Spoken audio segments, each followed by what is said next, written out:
Welcome to the first episode of my brand new series where I introduce you to unique cuts of meat. My goal is to show you what else is out there, get you comfortable with cuts that maybe you're not familiar with, how to prep them, how to cook them, so next time you see it at your local grocery store, you can pick one up and try it yourself at home. And to kick things off, I'm gonna cook one of my personal favorites, this beautiful flat iron steak. If you like tender steaks and beefy steaks, this might be the perfect cut for you. It's like the mix of a beef tenderloin, which is super tender, but not as beefy, not as flavorful, with a ribeye that has a little bit more chew, but is packed full of that beefy flavor. I picked these up at my local Costco. They just started showing up, so I think they have them there for the holiday season. So if you want to try this one out, check your local store. These are American Wagyu, and they are absolutely delicious. Here, check this out. You can see this beautiful marbling, and this is, I think, 2 steaks in the package. Now this one, so let's see. So this is $14.99 a pound for Wagyu beef, which is pretty much unheard of. This is cheaper than USDA Prime, and you get this amazing quality. So let's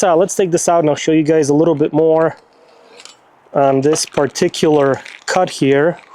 Yeah, these are 2 steaks. I mean, look at that. I mean, that is absolutely insane marbling on this flat iron. It's already been pretty nicely trimmed off. There's not really any silver skin, so these are pretty much ready to go. Now, one other awesome thing about the flat iron is that if you like your steak medium rare, or if you like it well done, this is the perfect steak for you. Because of all that marbling, even if you cook it past that kind of medium 130, 135, it's still gonna be juicy and tender. So, you know, I'm not one to judge how one should cook their steaks. I like my medium rare, but if you like it well done, definitely give this one a try because it is perfect. So that's what I'm gonna do today. I'm gonna cut this guy in half. I'm gonna cook half of it medium rare, show you how that's gonna come out, and we'll cook the other half to well done to about 160. And I will just compare the two so you can see exactly what you can expect when you cook this one at home. Shape-wise, the flat iron is, well, pretty flat and nice and long, so it's similar to a skirt steak or a flank steak based on how it looks. And really one of the best parts about this thing is that it is super tender and nice and beefy. Now, if you like cooking with skirt steaks or flank steaks, you can pick one of these up and use it instead of the regular cuts that you cook at home. So it's a great way to try out these different cuts. It's priced right, it takes great to marinate, and even if you overcook it, it still comes out tender and delicious. So you honestly cannot go wrong with the flat iron. Since this steak is nice and long and we're going to be cooking it 2 different ways, I'm just going to cut it right down the middle. So we've got our 2 halves. So one I'm going to cook to a medium rare, and this one we're going to cook to a well done, and we'll see. We're going to compare. I'm going to show you exactly what it looks like. I'm going to keep the prep on these very simple. So all that I'm going to do is just hit them with some kosher salt on both sides. Really let that beef shine, because this thing again is packed full of that delicious beefy flavor. Kosher salt really works best for steaks. I'm gonna season both sides. And you know what, if you like marinades or if you like other seasonings, you can use that too. Really, whatever you like, use that. So normally what I like to do when I'm cooking steaks at home, I'll take them out of the fridge, I'm gonna season them, and now I'm gonna let these hang out on the cutting board, start to come up to room temperature, start to absorb some of that seasoning. Now is a good time to fire up the grill. For this cook, I'm gonna be using my trusty Weber kettle. It's honestly the perfect grill for these hot and fast cooks. I got this thing nicely cleaned out. Basically all the ash collects here on the bottom. It's got this little lever here that you can slide, and it kind of dumps all the ash into the basket underneath. So now this first grate goes on top. To start my charcoal, I use this chimney basket. Again, just kind of speeds up the process. We're going with Kingsford Original.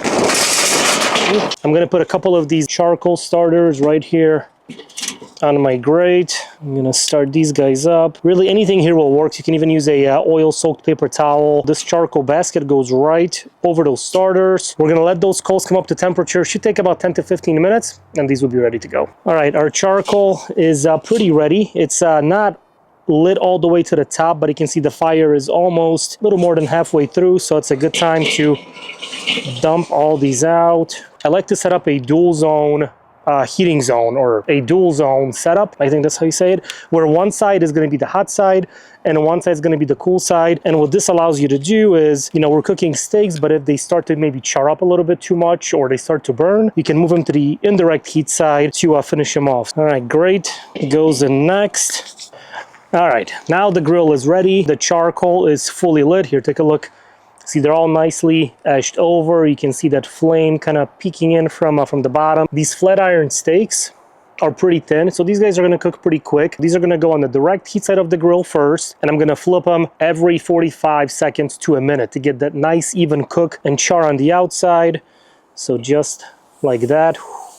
Hear that sizzle. Here's the second one. Just press that down.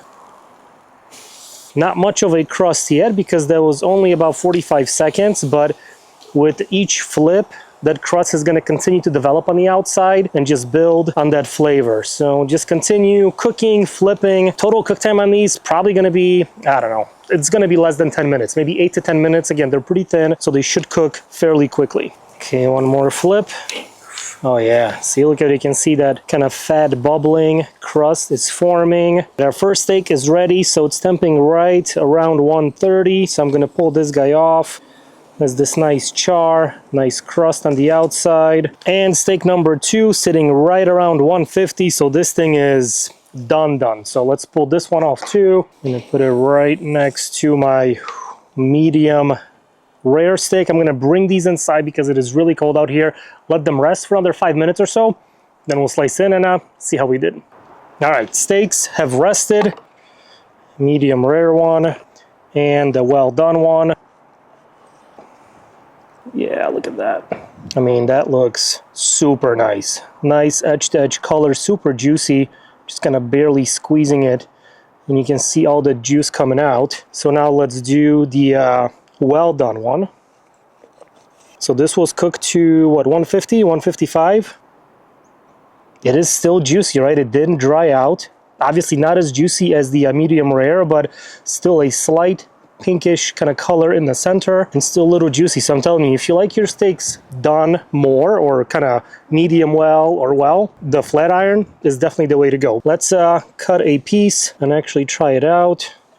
So again, only salt for the seasoning. I really want this kind of beefy flavor to shine through.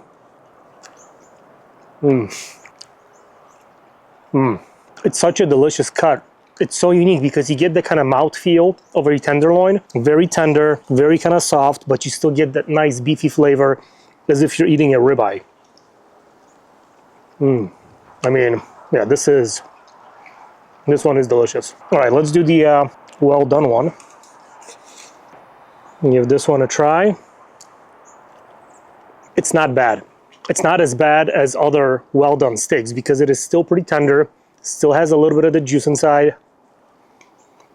Yeah, if you like your steaks well done, 100%, you need to try the flat iron.